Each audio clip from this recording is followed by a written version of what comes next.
So let's start again with just the timeline here, and I've been adding to the timeline.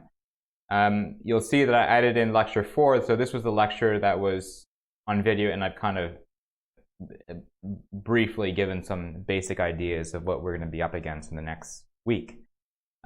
So in yesterday's lecture, you would have watched it yesterday if you had the opportunity, or it should have been on Monday. On Monday's lecture, we looked at series expansions. We finished off with Lyapunov stability and quasi-asymptotic stability, or quasi-asymptotically stable. And then we started talking about, this was a basic review. In some of your courses you would have done Taylor series.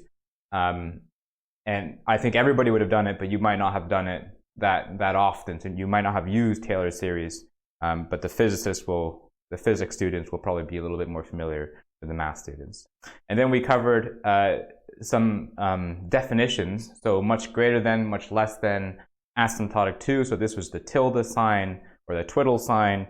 And then we also covered the order notation. And as I explained, the big O notation is just a way of comparing different orders, or different, in terms, if you just think about it in terms of powers, like x squared, x cubed, different powers of x in some limit. Okay, we're going to go and finish up this chapter 4 content doing the method of dominant balance today. And then I think that's pretty much what we're just going to focus on this lecture. And we're going to come back to bifurcation theory in the following lecture. Okay? And then remember that the MIG, your first set of MIGs will be starting in week 3 and next week. And I still have to sort that out. Okay, the other thing to mention is that the next couple chapters in the HTML lecture notes are now up. So chapters 5 and 6 are now up. We're currently on chapter 4. Also up is your next problem set. So problem set 2 which is due in week 3, is now up. And I'm currently sorting out with the teaching assistant the marking to be done in problem set 1. So hopefully it won't take us very long to give you comments and to give you feedback. I don't think it's going to be extensive feedback or extensive comments. But we're going to be doing that with Moodle. The TA will have the first, or the tutor or the teaching assistant will have the first look, and then I'll come and put some comments if I have time. Okay, and then so problem set 2 is now out. This is due in week 3. We'll talk about it on Friday's class, and also the solutions for problem set 1. I've kind of jumped the gun a little bit. This is really due at, I think, 6 p.m., but quite a number of you have already handed in some homework for feedback, but the problem set 1 solutions are up as well on this website, and hopefully the problem set 2 solutions are not up. Okay, good. Let's now return to chapter 4, and then we're going to wrap up the chapter with what we're moving towards, which is this method of dominant balance. Okay? So the goal is for us, you may be wondering, well, why are we doing a lot of these things? The goal is for us to solve equations that we wouldn't necessarily be able to solve in closed form, right? So in particular, we have to deal with equations in x and in mu when we deal with the dynamical system f of x and mu, and solve the equation x equal to f for the fixed points. And we won't be able to do that in general. We can do it for very simple functions like quadratics and maybe even a cubic, but anything more complicated you can't do. So you want to pose a general theory for attacking functions of that sort, and the way to do it is to do it approximately using these types of methods. So our goal is to we want to solve equations, e.g. x equal to f of x and mu, via asymptotics. So I'll say asymptotics. Asymptotics, we introduced the notion of something f being asymptotic to g, or f twiddles g. The other way of saying that is f is asymptotic to g. Asymptotic analysis is the analysis. It's essentially series expansions. Using series expansions to develop asymptotic approximations to functions to equations, to differential equations, to partial differential equations, to other systems, right? For this course, we only deal with algebraic equations via asymptotics, or you can just think of as series expansions. And I'm going to show you, we're going to do some fun problems, I think, today. Problems that you could have really been taught in school. We could have taught you some of these techniques in school. In school, you learn, how to solve a quadratic equation because you can write down the formula for it. And of course, you don't learn how to solve a cubic equation or a quartic equation because usually those are too hard to solve, or a quintic equation, which you can't write down an equation for the quintic. But you can use these techniques to allow you to solve those equations. And in fact, to allow you to solve many more difficult equations, including differential equations as well.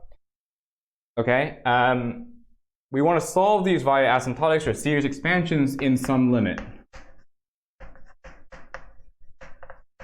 Okay, so for example, the limit might be x tending to 0, or x tending to infinity, or mu tending to 0, or mu tending to a special point. Okay, these techniques come up a lot in physics or in the study of the physical sciences, and often these parameters have some significance, so some physical effect. You're taking some limit of some physical effect, and you would like to develop approximations in that limit. We're not going to think about it in that way. Really, we're just going to think of some toy problems. So let's look at the toy problem. So I promised I was going to relate a little bit more closely. So we're going to look at this toy quadratic equation. And with a lot of things in mathematics, what you do if you want to study a new method is you do it for a problem which you know what the answer is. And we know how to solve a quadratic. And so we're going to look at this. Let's just study this toy quadratic equation.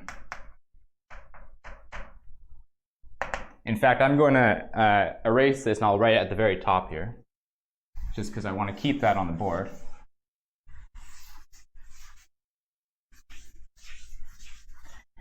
Basically, let's consider x squared, I think, minus plus epsilon times x minus 1 equal to 0. Okay, so we're going to pretend as if we don't know how to solve this equation. Actually, let's before we do that, let's actually just solve it with the quadratic formula, right? We know. And this equation here, you're going to consider in the limit that epsilon tends to 0, right? So it's if this epsilon is 0.1 or 0.5 or a small number, you're interested in solving for the roots of that quadratic equation, right? But you know how to solve the quadratic equation, that you know that the roots are given by minus epsilon plus or minus square root of epsilon squared plus 4 over 2. Okay? And what we can try doing now is taking the asymptotic approximation of this function, so expanding it out into a Taylor series in powers of epsilon, right? And the easy way of doing that is just to essentially simplify this using the binomial theorem. So this is minus epsilon over 2 plus or minus. We're going to factor out the 4 here. It's going to come out, and then you take the square root of it. It becomes a 2. The 2 cancels with the 2. Let's just do this. And then I'm left with the square root of 1 plus epsilon over 2 squared. Okay, and I know how to expand this. This is just, we wrote down the Taylor series for 1 plus x to the alpha, and it's the same expansion with x being epsilon over 2 squared. So this is now minus epsilon over 2 plus or minus, and then in brackets, the first term is going to be a 1. The next term is alpha times x plus dot dot dot. And instead of this dot dot dot, I can write order epsilon to the 4. That will be the next term. So this was the order notation that we introduced before. You never really have to work with the technical definition in this course. You just think of order as all the terms which are a number times epsilon to the 4 or smaller. Epsilon to the 4, epsilon to the 5, 6, 7, 8, and so forth and so on. And this is a series that goes up in epsilon squared powers. Okay, and then so you rearrange. This one here is the leading order. So this is what we call leading order. You see that in the notes. The first term is called the leading order term. The next order term is going to be a minus epsilon over 2. And then if I wanted the next few, it'll be a plus or minus 1/2 epsilon over 2 squared plus order epsilon to the 4 if I like. You can also write plus dot dot dot, or sometimes it's written plus HOT for higher order terms. Okay? And so this is our approximation. This is our asymptotic approximation to the roots of the quadratic.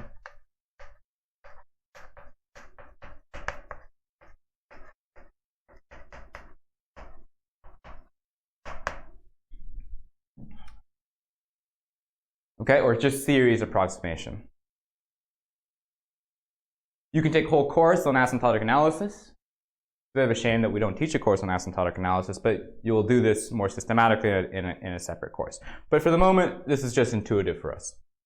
Okay, the challenge is for you to have forgotten that you had a quadratic formula. What if I gave you an equation which you didn't have the formula for? You would hope to be able to derive this in a systematic way, the solutions in a systematic way, and that's essentially the challenge in front of us. We want to develop a methodology that allows us to develop the solutions to any order we like, to any accuracy we like by taking more and more terms to arbitrary equations. And the easiest equations for us to work with are algebraic equations, but it doesn't have to be an algebraic equation. You can imagine that it can have sines or cosines, or it can have transcendental functions, exponentials. It can even be a different equation, and it's going to be a very similar methodology. Okay? So you notice there are two roots to this problem. They're both around plus or minus 1. And in practice, if you wanted to use this as a practical formula, I would tell you the value of epsilon as long as it's a small value. And then you stick it into this formula. Every subsequent term is getting smaller and smaller because this is an epsilon squared and epsilon to the 4 and so forth and so on. And epsilon is like, 10 to the minus 1 or something. And you know that there are going to be two roots at plus or minus 1 shifted very slightly by an epsilon over 2. Okay? So in fact, we kind of know what the picture of the quadratic is going to look like. Let me just draw on the right here. This is the quadratic that you have two roots that almost go through minus 1 and plus 1, but the two roots are slightly shifted to the left by a distance here. This distance here is asymptotic to epsilon over 2, I think. Yeah, it was minus epsilon over 2. So the other root is there, and there's your parabola. And the smaller you take epsilon, the closer and closer this parabola gets to the one that goes, the closer and closer the parabola gets to the one that goes through plus or minus 1. Okay? Good. So now we want to do this without the quadratic formula, and one way to do this, or one way to get started, is for us to consider the method of dominant balance. So basically, the method of dominant balance, you start off by labeling your terms of your equation. I label it 1, 2, 3. And the argument is that when epsilon is a very small number, a subset of these three terms are going to be producing the main balance for which the sum of them is equal to 0. Okay? So it's going to be really obvious in this problem, but we're going to be working with problems in which it's not so obvious. Okay? So the method of dominant balance is based on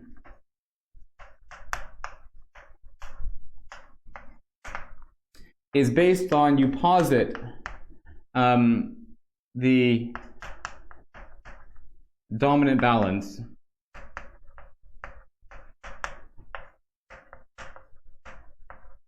as epsilon tends to 0.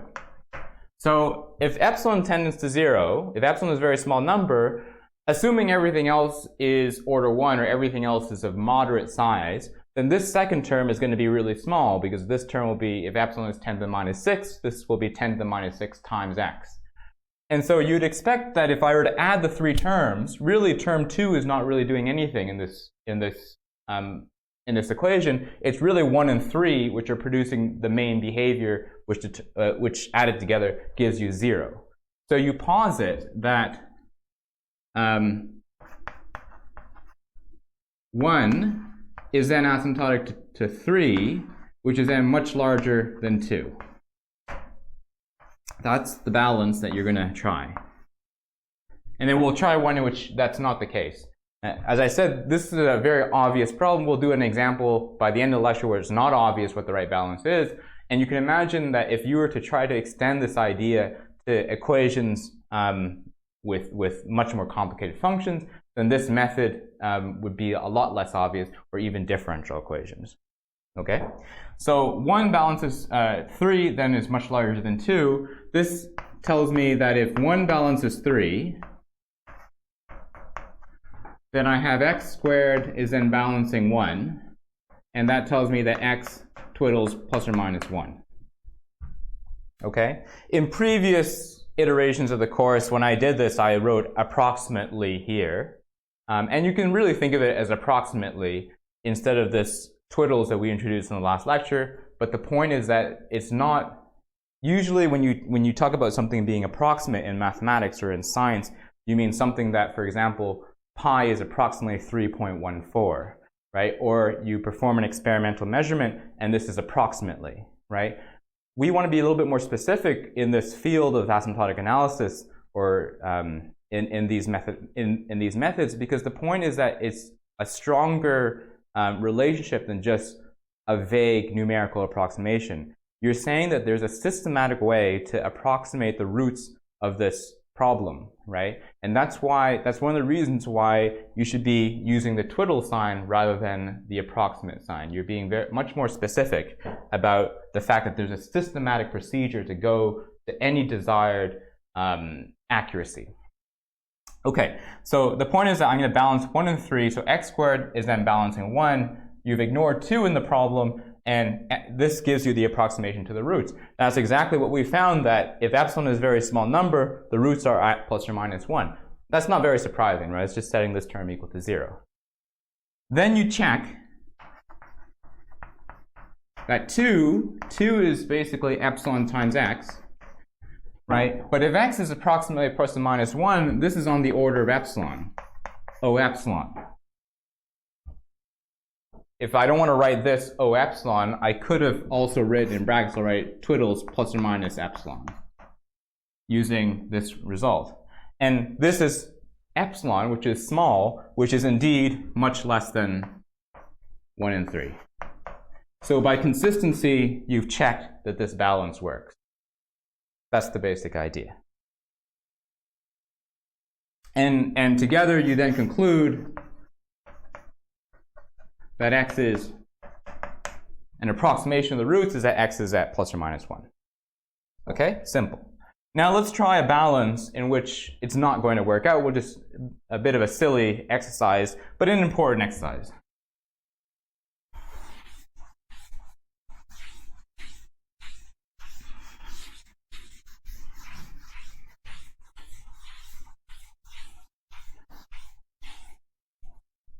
Okay, so let's just try, suppose we try, let's say that we want to balance 1 and 2 instead, and then we said that this was much larger than 3. We get to neglect 3 in the problem. So you just try this exercise. You balance 1 and 2, right?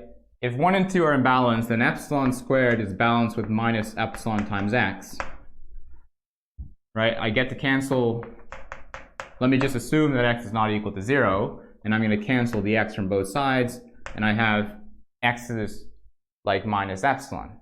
So according to this balance, if this balance were true, it would tell you that the answer, that at least one of the roots is around minus epsilon. Right? But then you go to 3 here.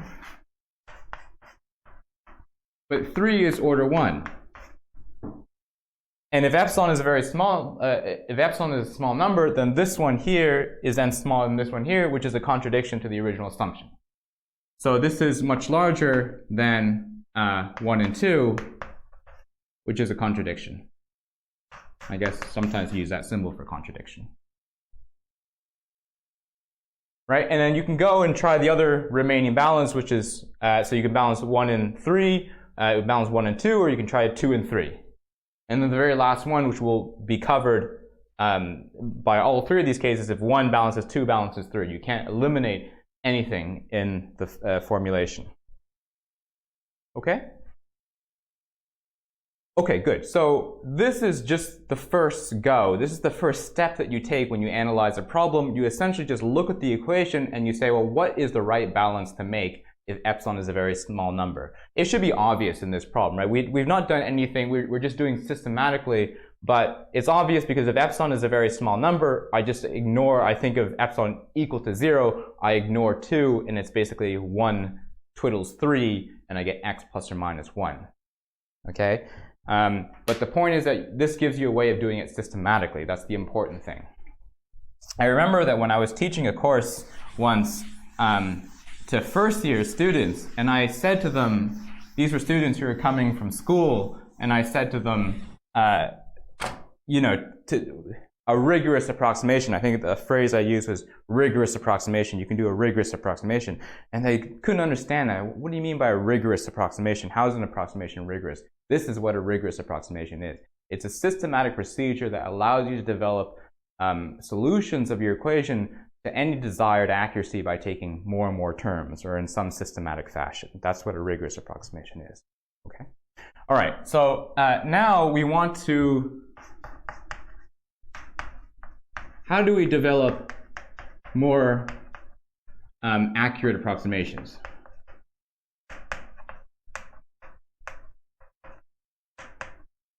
Okay, so we know that there's a root around plus or minus 1, big deal, right? You could have seen that from just looking at the equation. How do you do this in a more systematic way?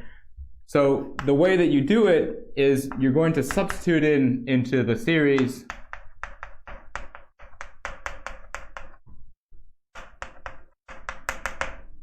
an unknown, you're going to substitute into the equation an unknown series, and then you're going to try and determine each of these terms, x0, x1, x2. We've already found that x0 is plus or minus 1.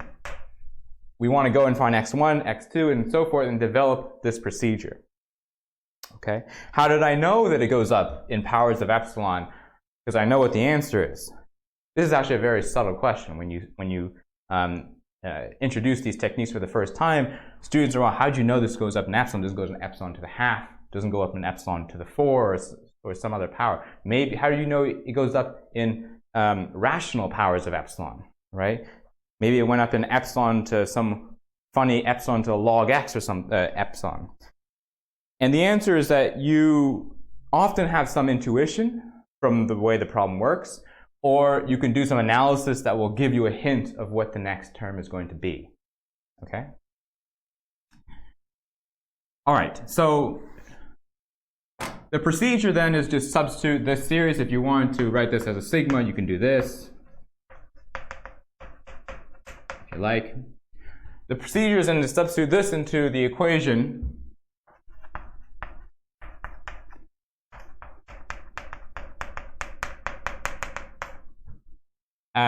Yeah, let's just go to 2 terms. I'm not so interested in more terms than that.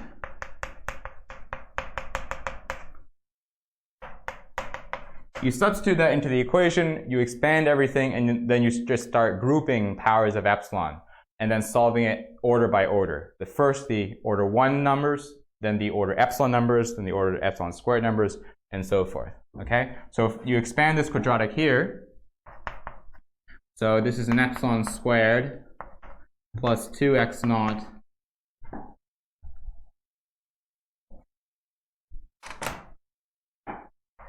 plus 2 epsilon x0 x1 plus so forth.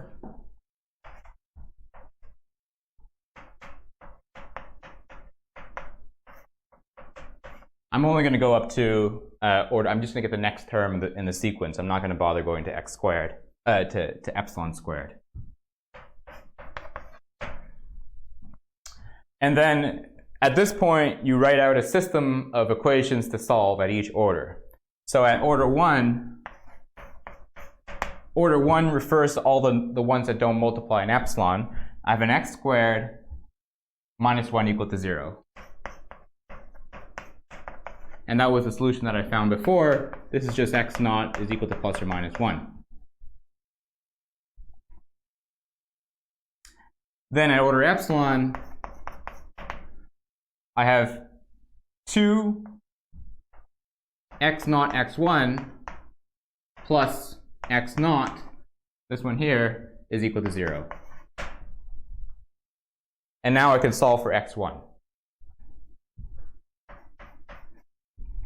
And I get x1, I cancel the x naughts because x naught is not equal to 0, and I get x1 is equal to minus a half.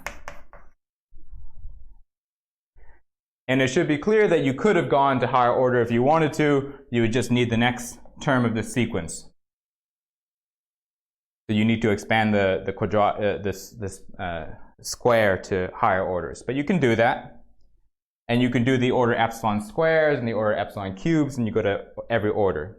And every subsequent order, so for example, order epsilon squared, you'll get an equation for x2 that will rely upon x naught and x1. So it'll be using the answers that you found in the previous orders. And it should be clear to you that this procedure can be continued ad infinitum. And you can get to arbitrary high terms, arbitrarily good approximations. Okay? So this gives you the systematic procedure of deriving solutions to this equation, assuming that you didn't have the quadratic formula. Let's now look at an example for the cubic formula, and then where it's a little bit less obvious what the solutions are. Okay? Now, the example I'm going to give you for the cubic is actually harder. And the example for the cubic is harder. I'll have to write it out first to explain to you why this is harder. But I should note that this is what's called a regular asymptotic approximation, or a regularly perturbed problem. Perturbation means a small change. Okay? So this is what we would call a regular perturbation.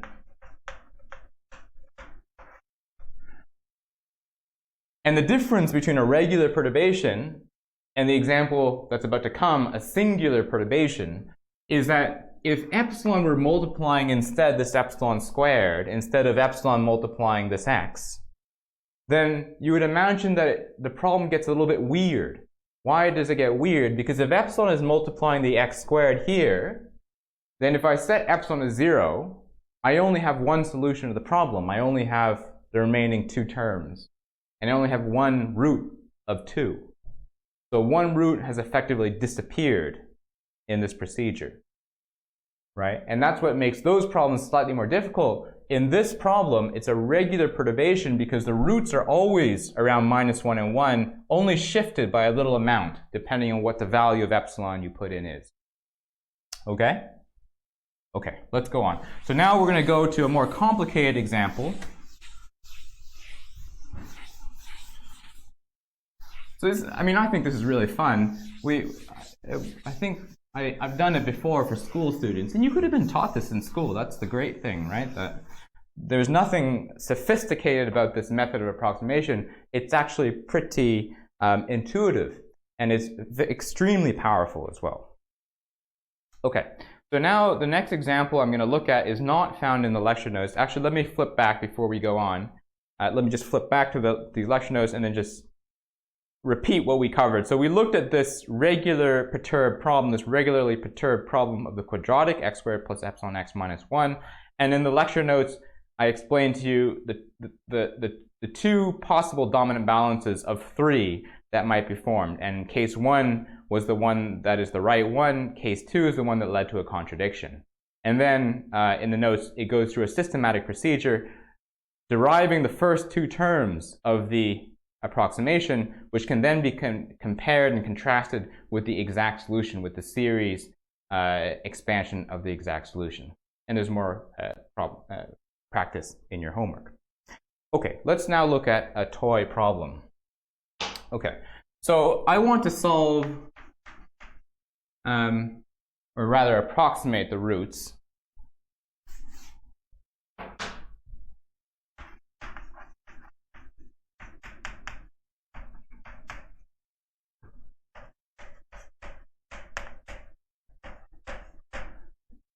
In this area of mathematics, you often use epsilon for small numbers. I'm just going to use mu just because it's a little bit closer to what, because you'll be using mu's a little bit later on.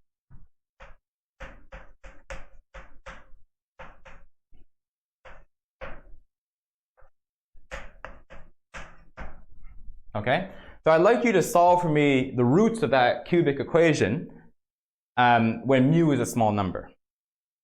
Okay, and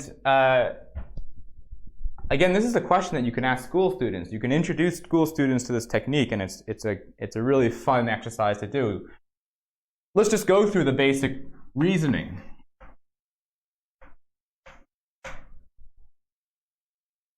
So the basic idea is that if mu is a very small number, mu is 10 to the minus 20 or 10 to the minus 40 or something extremely small, however small you need it to be, then this first term, mu times x cubed, is going to be a small number, right? It's going to be the size of x times the size of mu, and if mu is this tiny number, then really 2 and 3 are expected to contribute the most to this left-hand side being 0, to the sum of the terms on the left-hand side being 0. And so you know approximately that x twiddles 1. Doing nothing more than this basic argument, you've concluded I know exactly where at least one of the roots are. But actually, in this problem, there are more than one root. There are actually 3 roots of this cubic, 3 non-trivial roots of this cubic, given certain conditions on mu. And we need to develop the approximations for that.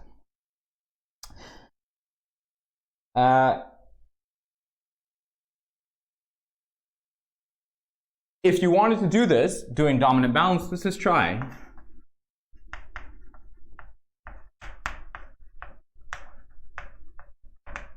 So I have 3 terms in balance. I'm going to posit that 2 is balancing 3 and much larger than 1. And indeed, if 2 balances 3, then x twiddles minus 1, and 1 is then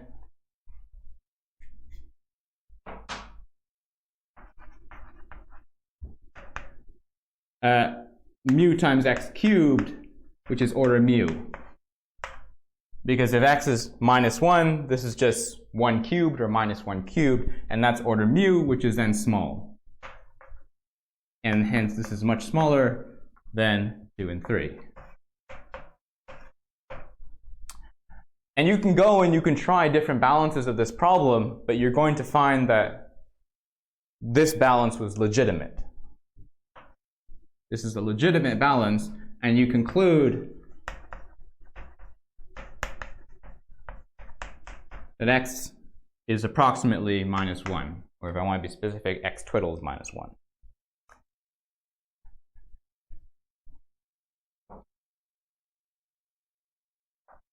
But as I explained before, this is what's called a singular problem. It's singular because you have this funny thing where you expect 3 roots of the cubic, but actually your approximation procedure has made it so that you've only recovered 1.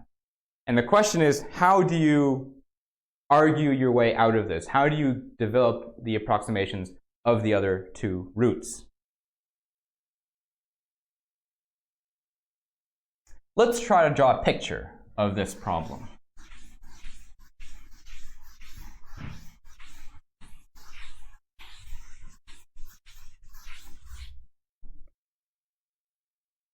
Actually, before we draw a picture, let's just go back to school maths and try to get the maxima and minima of this function and try to plot it.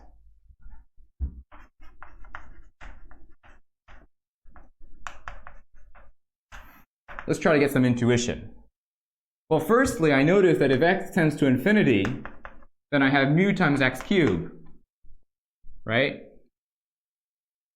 The left-hand side will be dominated by mu times x cubed. This will be the biggest as x tends to infinity, and for a fixed mu, you have, which then tends to infinity. Mu is greater than 0.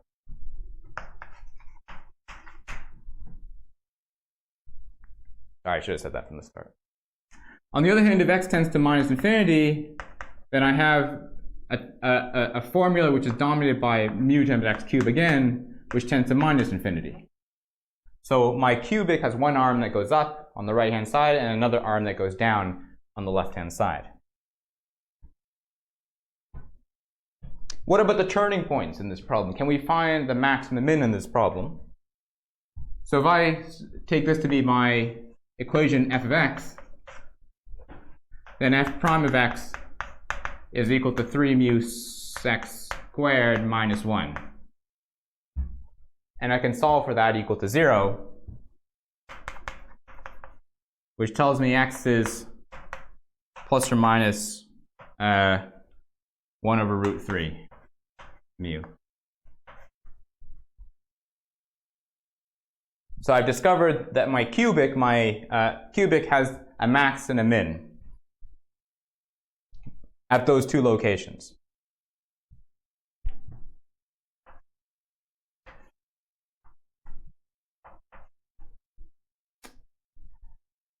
So I know it goes up on the right here, it goes down on the left here, and it's got a max somewhere at 1 over 3 root mu, minus 1 over 3 root mu, and it's got a min at positive 1 over 3 root mu.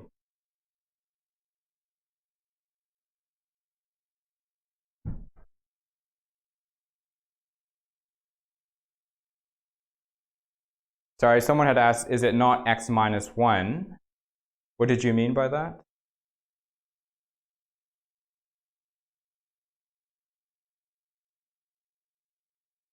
It might have been something that I had previously erased.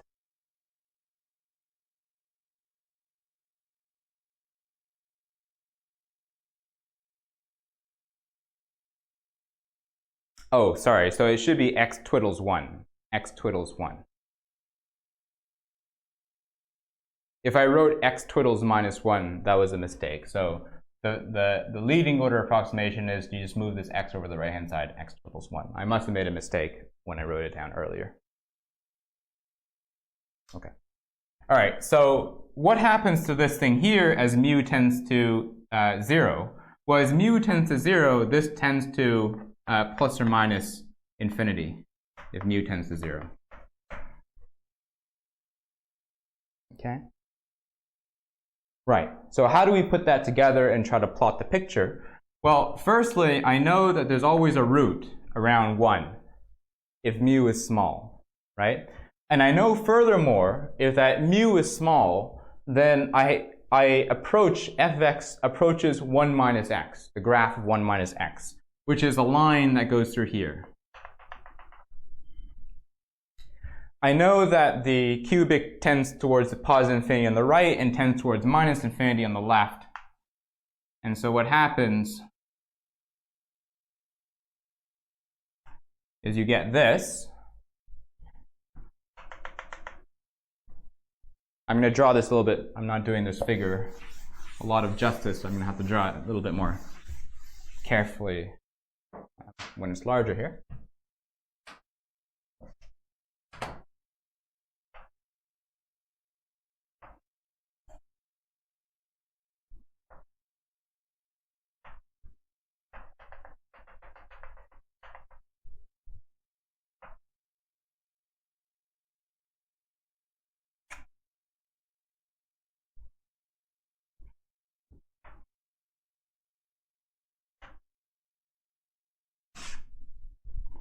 Okay, I've drawn two curves in this. I'm going to call this one mu moderate, and I call this mu small. I know that there's a maxima here at 1 over root 3 mu, which tends to infinity, and I also know there's a maxima here at minus 1 over root 3 mu.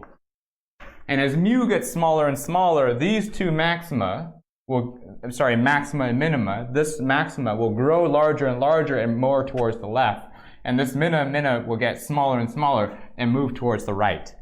And moreover, there is one root here which gets closer and closer to the point 1, which this is what we found. You see? So the idea, this is giving you an idea of how to recover the other two roots. The idea is that in the limit that mu tends to 0, if mu is getting very small in this equation here, you've lost the two roots because they've gone off to positive and negative infinity. They move to plus or minus infinity, these roots here.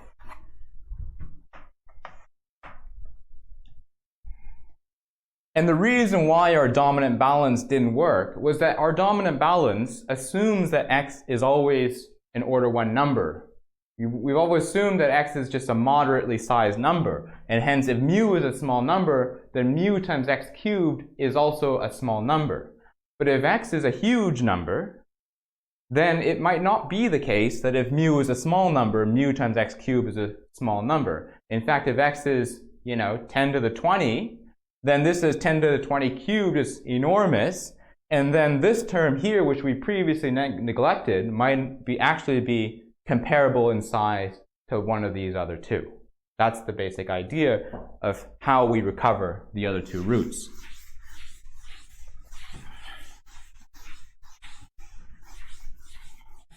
So we've already done one of the dominant balances. Now we're just going to do another possible dominant balance.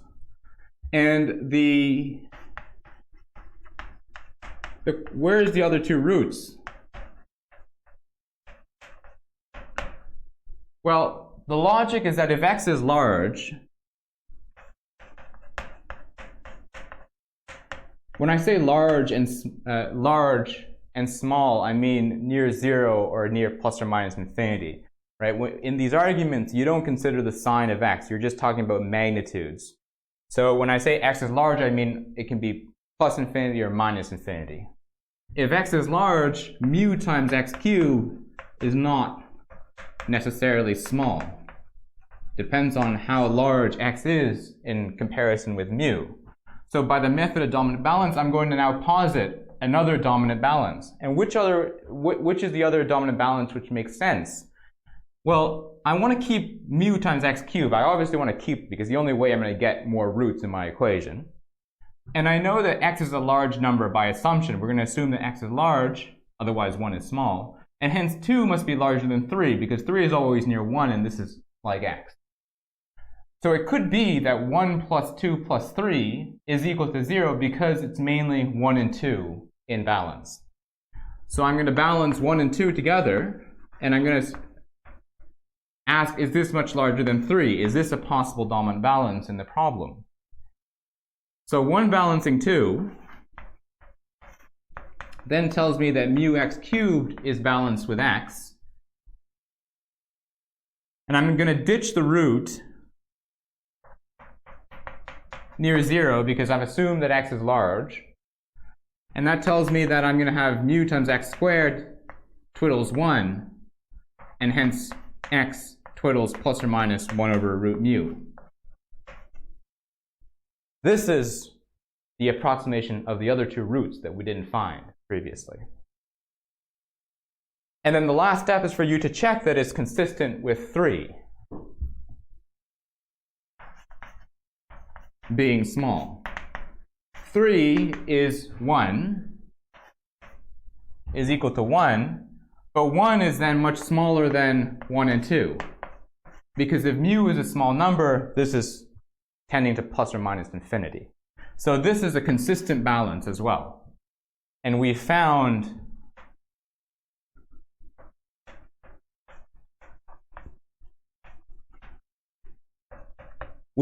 approximations, one-term approximations, to our cubic equation. Isn't that neat? Isn't that cool? Something that you don't really know how to solve because you don't know the cubic formula, and even though we've done it systematically, it took us 10-15 minutes to do it, you can actually see that the logic is pretty simple. If mu is a small number, intuitively I ignore the first term and I balance 2 and 3, and that tells me x is 1. But that logic isn't going to work if x is a large number. If x is a large number, then 1 then might be large as well. Mu times x cubed, if x is a huge number, x cubed might be enormous, and mu times x cubed is no longer small. 1 must then balance 2 because 2 is much larger than 3 because 3 is 1, whereas this is x and x is large. And if 1 balances 2, I just simply equate these two together and I get the approximation of the other two roots. So someone has asked, why is 1 balancing 2 and not 1 is much larger than 2? Since the powers of x are different. The key is that x is also moving as mu moves as well, right? So firstly, you're not interested in powers of x to begin with, right? You're interested in powers of mu, because mu is the small number. Mu is, someone has given you a value of mu. Someone has given you mu as 10 to the minus 6, for instance. And so you have 10 to the minus 6 times x cubed. The first reaction you would have is that that's a small number. Whereas these ones here, which don't have any factor of 10 to the minus 6 in them, don't have any factor of mu, are not small numbers. And so that's why 2 balances 3. But in trying to solve this equation, it might also be the case that x ends up to be a large number because of the way the solutions are. And the scaling on x can also depend on mu. This is what we're finding by this equation. So my point is that if mu is a small number, 10 to the minus 6, but x is 1 over the square root of 10 to the minus 6, then 1 is then comparable to 2. That's the logic. Okay?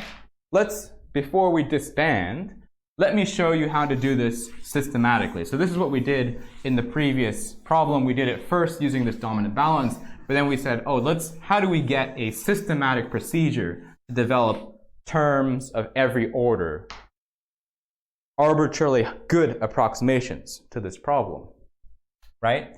So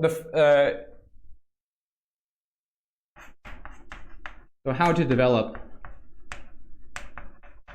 the series.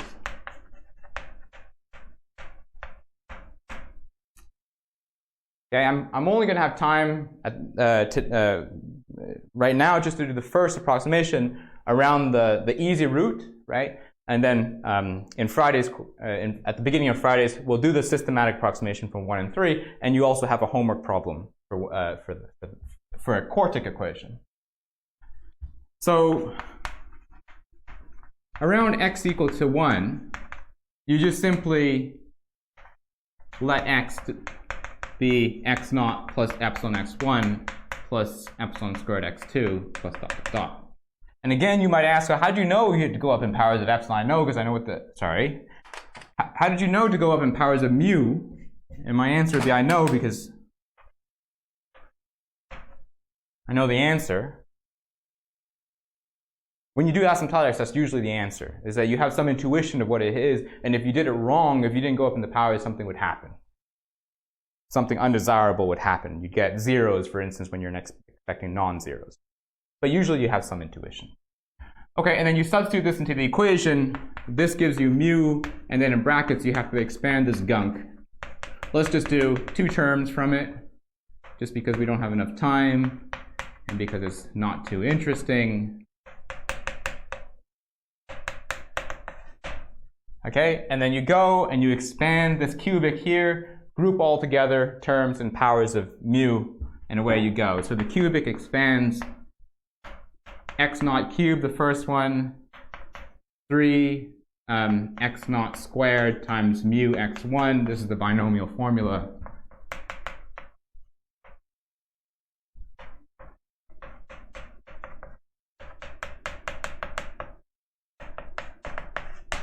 There you are. Okay, and then that's it. You basically just group together powers of mu. So at order 1, all of this is small. You just have a minus x naught plus 1 is equal to 0. And so you came to the same conclusion as previously. X naught is 1, sorry. And then you go to order mu. And at order mu, I have an x naught cubed minus x1 is equal to 0. And that immediately tells me that x1 is x naught cubed, which is just 1. So we've developed 2 terms of an approximation to the root around 1. I'll just write that out and then we'll just end the lecture. 1 and 1, yeah? 1 and 1.